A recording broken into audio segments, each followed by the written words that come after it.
Hey everyone, students, trust you had a great weekend and you're ready to get started on another week here of our remote learning. Today we're continuing our lesson that we worked with on Friday from lesson 98, where we were solving our quadratic equations by factoring.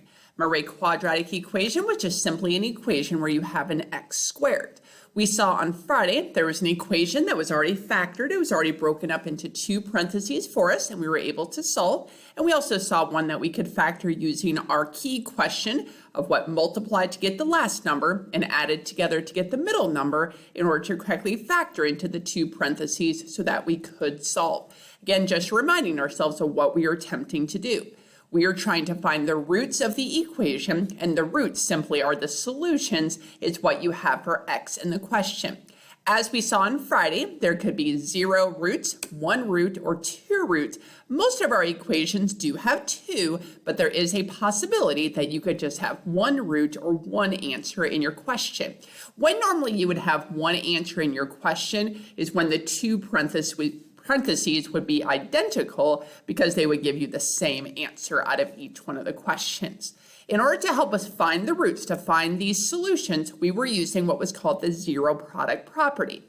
The zero product property stated that if the product of at least two quantities was 0, then one of those factors had to be 0. In other words, all that said was if you multiply numbers together and you get 0 as your final answer, then somewhere in the question you had to multiply by 0 because anything times 0 does give us 0 as our final answer. Before we go through our examples that I have for us today, let's just remind ourselves of the correct steps that we followed to find these roots, to find the solutions of our quadratic equation. Step number 1, we had to have the equation equal to 0. Well, that makes sense because we were using the zero product property. We need to have it equal to 0 if we were going to use the zero product property. Well, number 2, I need a product, which means I'm going to write it as a multiplication question, so we had to factor. Factor, we broke it up into two different parentheses. We'll see today as well how we can pull out a common factor to help us in this idea of factoring. Once we've written the question as a multiplication problem, we apply our zero product property. One of those factors had to be equal to 0, so we wrote two different equations. One was from the first parenthesis, that could be equal to 0. The second equation was from the second parenthesis, that as well could be equal to 0 in your question. So let's go ahead and work through some more examples today. These ones will require a little bit more complicated factoring than we did on Friday. That's why I saved them for today's lesson. So our first equation, 3x squared equals 4x plus 7. So step number 1, if I'm going to find the roots, if I'm going to find the zeros of this quadratic function, it has to be set equal to 0. Now, yes, the fastest way to get this set equal to 0 would just be to subtract the 3x squared from the left over to the right-hand side. But as we've talked about before, you always want to have the x squared part of the question positive. Notice that's already the case because it says positive 3x squared. So I'm actually going to take the two items from the right-hand side and I'm going to move them to the left-hand side. To move the 4x, we would subtract it over, and the same process with the 7, we'd have to subtract it over. None of those terms are alike, so now I have 3 terms on the left side of the question. 3x squared minus 4x minus 7 is equal to 0. Now, as we're working on our factoring today, here's what you want to think through. Do you have any common factors? The numbers that I have, 3, 4, and 7, do not have anything in common, so I can't pull anything out to the front. There also is no common x because there is no x on the last term of this question. Now notice on this problem, we have a leading coefficient. We have a 3 that's in front of the x squared. What we learned this year, how did we correctly factor when there was a leading coefficient? We had to use a process that was called factoring by grouping. What did it mean to factor by grouping? We were trying to rewrite that middle term so we could break it up into two separate parentheses so we could continue to figure out our factors. The goal was to find a common binomial, a parenthesis that matched that we could move out to the front. Well, what were the steps that we used in order to correctly factor by grouping? Step number 1 was we identified the a, which was the number in front of the x squared. We identified the c, which was the constant, and then we multiplied them together. So in our question, the a is my number 3 in front of the x squared. The c is the -7 that I see at the end of the question, and then I found their product. So a times c is -21. Now, after we found the product of a times c, the next thing that we had to do was list out factors of the AC, of that product that we just came up with. Now, I want to think wisely as I'm going through this question here. Going back to the problem where I moved everything to the left-hand side and set it equal to 0. I notice that there is a minus on the last term, which tells me the signs are going to be different. One of them is going to be a positive and one of them is going to be a negative number. Now, how do I know which one was which? I then looked at the middle term and I see that as well is a negative number. What that told us was the bigger of our two factors was going to be a negative number. So let's see, what can I multiply to get a 21, 1, and 21? Well, 21 is the bigger factor, so that would be the one that's negative. So 1 times -21. Now, as we're writing out the factors, let's think to see if it's the right combination. Remember, these two factors we're supposed to add together to give the term in the middle. Well, 1 and -21 make -20, but I'm supposed to have a -4 in the middle, so this is not the right combination. So we got to keep going. What else multiplies to give a 21? It is 3 and 7. Well, between those two numbers, 7 is the bigger factor, so 7 would be the one that is the negative. Again, that's based on the negative that's in front of the 4x. The bigger factor had to be negative. So I have a 3 and a -7. Is that the right combination? Well, 3 plus -7 is -4, and that's what I wanted in the middle term, the -4x. Once we identified the two correct factors, we took out the middle term, so I'm removing the -4x, and I'm going to insert these two numbers, the 3 and the -7, in place of that x. So both of these had to have the x written on them because we're rewriting the term that had the x. Like we learned in class when it came to this factoring by grouping, when the signs were different, I always recommended that we put the -1 first, that we don't have to worry about that extra step later of switching signs in our question. So the 3x squared and the -7 from the original question are still part of the problem. The only thing that we're changing is that -4x that we have in the middle. So here's what the question now looks like. 3x squared, and these two terms right here in the middle were the two factors that we just came up with, 3 and -7. 3 minus 7 was -4, so we just rewrote the middle term using two different terms in the question. The -7 at the end was the original end of our question, and our problem still equals 0. Now that we have the question broken up like this into our 4 different terms, we were ready to start grouping. What does that mean to group? We inserted our parentheses. We put parentheses around the first 2 terms, and we put parentheses around the second 2 terms as well, and we just dropped down that plus in the middle. We always wanted to see if we could get that plus in the middle, because remember, if it was a minus, then we had to change the signs in the second parenthesis. That's why it's better to put the -7x first, then the plus 3x when I rewrote the question, so I don't have to worry about that extra step. Well, let's go ahead and take a look at the first parenthesis, 3x squared and 7x. What do those two terms have in common? They both have an x. So I'm going to pull an x out to the front of the first parenthesis. Well, I had 3x squared. I removed one of the x's, so I just have a 3x inside of that parenthesis, and I dropped down the minus sign. I had a 7x. I removed one letter x, so that just left us with the number 7 behind our minus sign, and we brought down the plus sign between the parentheses. In the second parenthesis, 3x and 7, they don't have anything in common, so that parenthesis just stayed the same, and our question still equals 0. Notice we have, and let me get my pen up here for you guys. Notice what we have is exactly what we wanted. We have this parenthesis that says 3x minus 7, and this parenthesis that says 3x minus 7. That was the goal of factoring by grouping. You wanted to have that common parenthesis in the question. Well, what do we do with things that are in common? We pull them out to the front. That's one of the factors, that's one of the parentheses that we have. Where did the other parenthesis come from? It was the extra pieces that we have, the parts that were in the front of the parenthesis. So the 3x minus 7, I pulled it out to the front. What's inside, or excuse me, what's in front of the first parenthesis? It's this x. So there's the x that I have inside of the second parenthesis, and then this plus came right down into the problem. Well, what's sitting right here in our question? Well, there's not a number, so it's understood to be 1. So the second parenthesis is x plus 1, and our question still equals 0. At this point, we have done the factoring step, which was number 2, and we're ready to apply the zero product property. Again, why did we want to factor? Why did we want to write it as a multiplication question?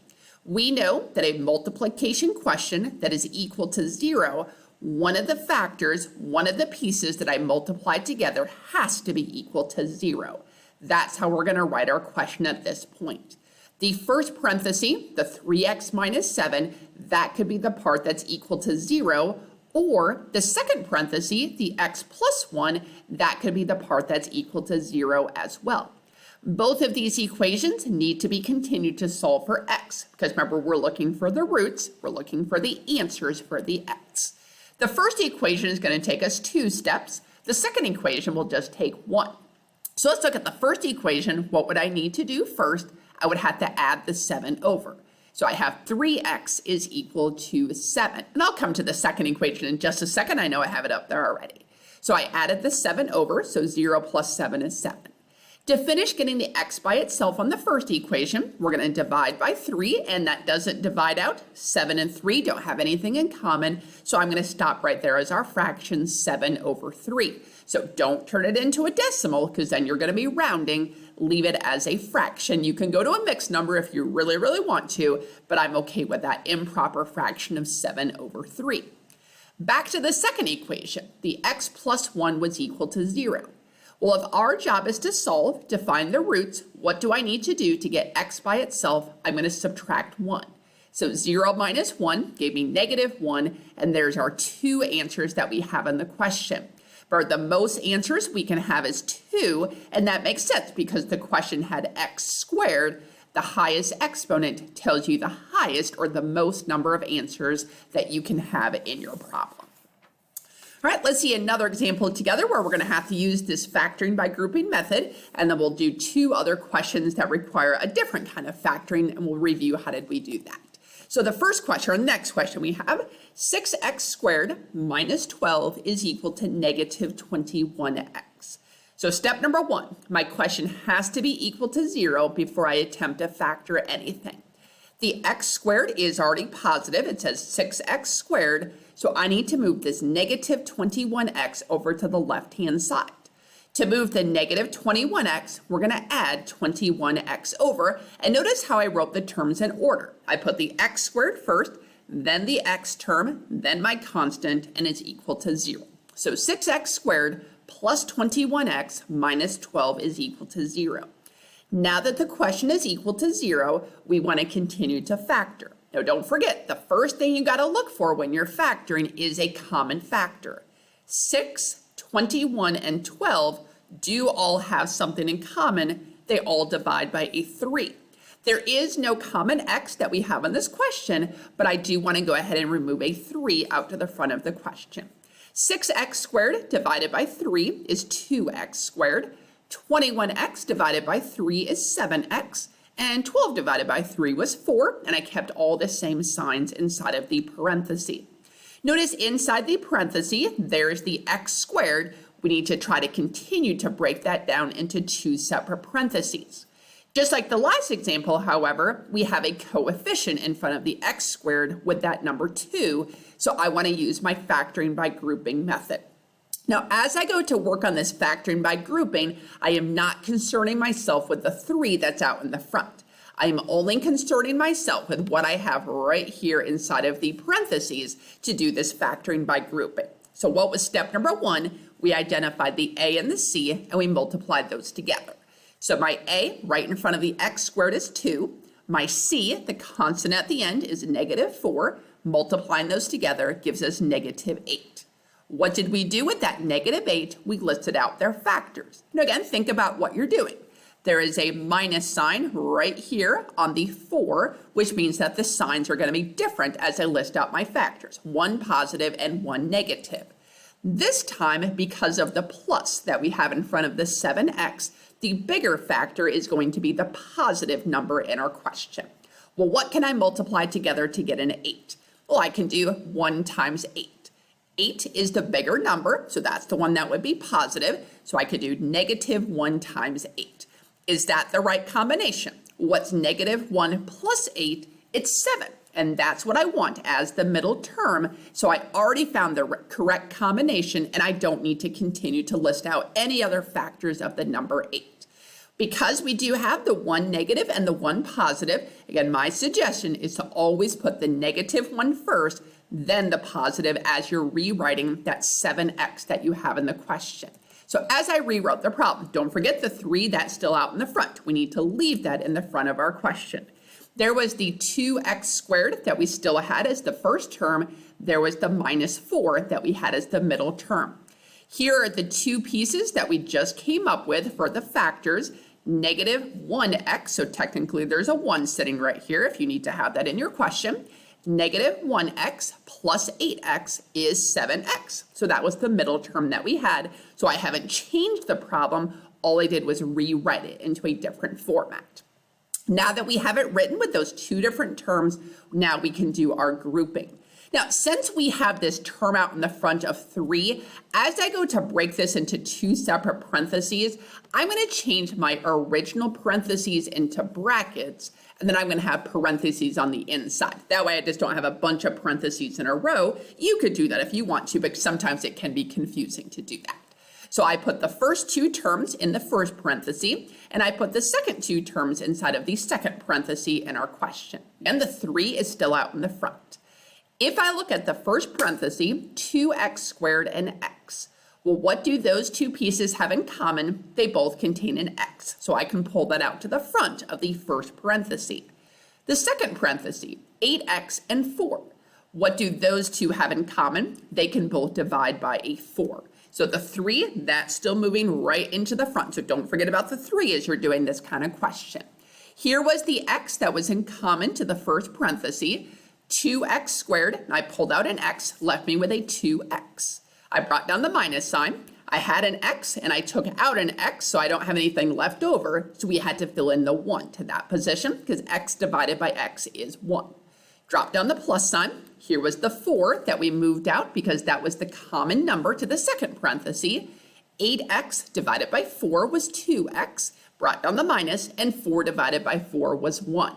We have exactly what we need because both of these parentheses match. They say 2x minus 1. So what are the factors that we have in this question? We still have the 3 in the front. That's still moving right down. The 2x minus 1 was the matching parenthesis, so I pulled that out to the front as well.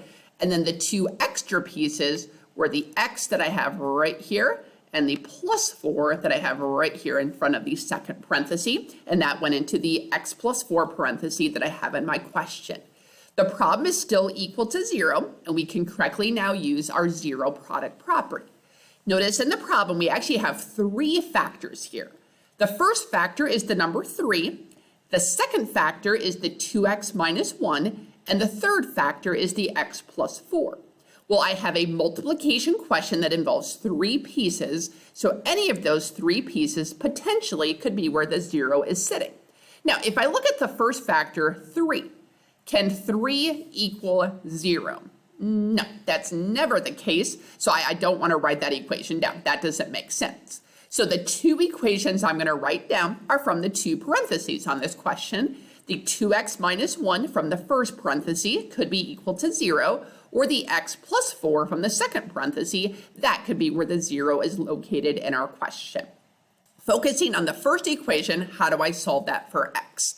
I would begin by adding my 1 over and then divide by 2. So x is equal to 1/2. Again, just leave it as a fraction for me. Don't turn it into a decimal. I know that one comes out pretty nicely, but let's just be consistent and leave them in our fraction format. The second equation, x plus 4 is equal to 0. I would subtract 4 over, so x is equal to negative 4. Once again, I ended up with a total of 2 answers in our question. That's the most answers we can ever have because the biggest exponent that we have here is an x squared in our problem.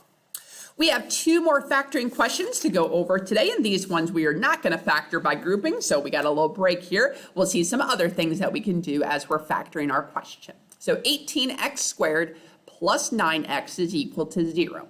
Notice step number 1 is already taken care of for us because the question is equal to 0.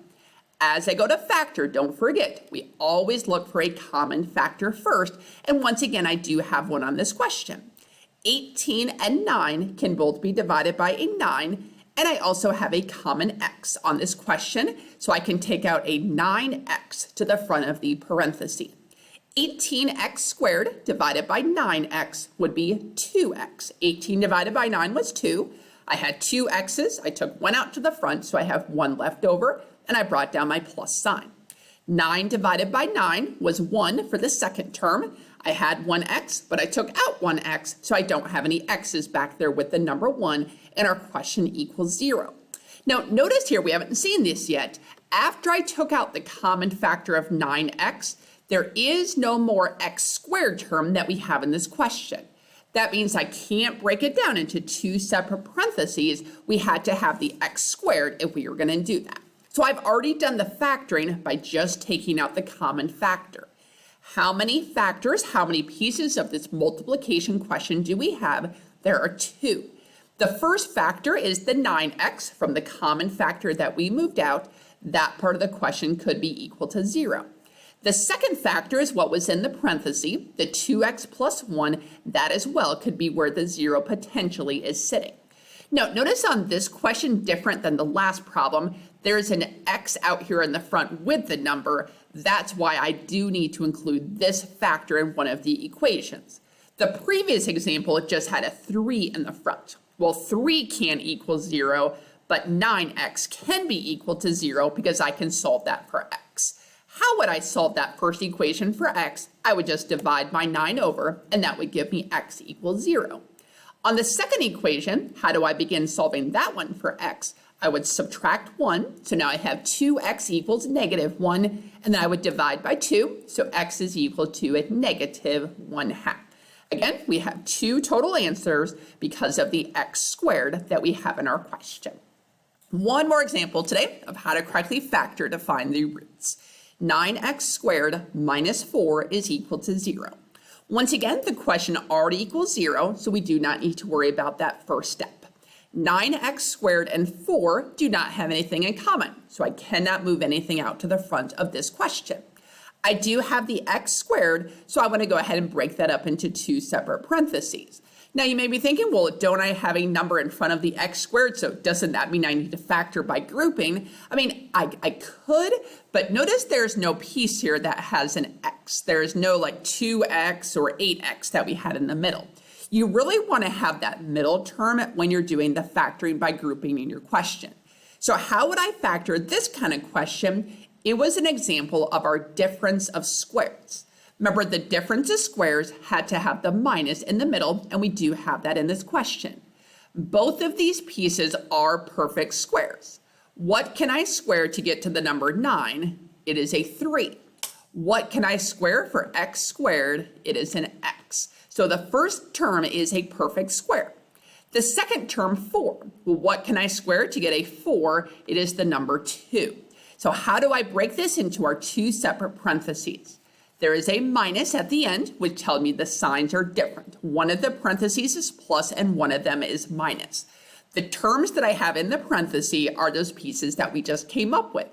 The first term, what did I square? The 3x, so that's the first thing that I put inside of each of our parentheses. The second term, what did I square? The 2, so that was the second thing that I put inside of each of the parentheses. Our question is equal to 0. We have 2 different factors, so either one of those factors could be equal to 0. On both of these equations, the first thing we'd have to do is take care of the 2. So the first equation, we would subtract 2. The second equation, we're going to add 2. So the first one now says 3x equals negative 2, and the second one says 3x equals positive 2. Both of these equations, to finish up, we're going to divide by 3. So the first answer, x is equal to negative 2 over 3, And the second equation, x is equal to positive 2 over 3. A lot of times, when you do have this kind of question of the difference of squares, your answers will be the same, except one of them being positive and one of them being negative in your question. Okay, so again, what are we attempting to do? We're attempting to find the roots, which are finding the answers using factoring. To factor, number one, we look for a common factor. If we don't have one, even if we do, then we try to break it up into two different parentheses, either using something like this with our difference of squares, using our key question of what multiplies to get the end and adds to get to the middle, or using our factoring by grouping method.